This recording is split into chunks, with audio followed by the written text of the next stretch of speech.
kang mape-pressure dahil hindi naman contest ang buhay. Hindi naman required na dapat mas magaling ka sa kanila. Hindi mo kailangan higitan yung iba. Hindi mo rin sila kailangan sapawan. Focus ka lang sa buhay mo dahil hindi mo naman kalaban lahat ng tao. Ang kalaban mo ay ang sarili mo. Kaya kailangan higitan mo yung mga nagawa mo noon. Mas magi-improve ka kung gagawin mo yan. Kaya kumalma ka lang. Relax lang. Isa po sa sikreto ng mga nagtatagumpay sa buhay ay yung matutunan natin ang sikreto ng pagtitiis.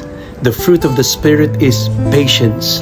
Isang bagay po na dapat nating mamaster araw-araw sa pakikitungo sa tao, sa paghihintay sa ating pinapanalangin, sa ating mga transaksyon, sa anumang bagay na ating kinakaharap sa buhay. Somebody said, patience is not just waiting, but how you act while you are waiting.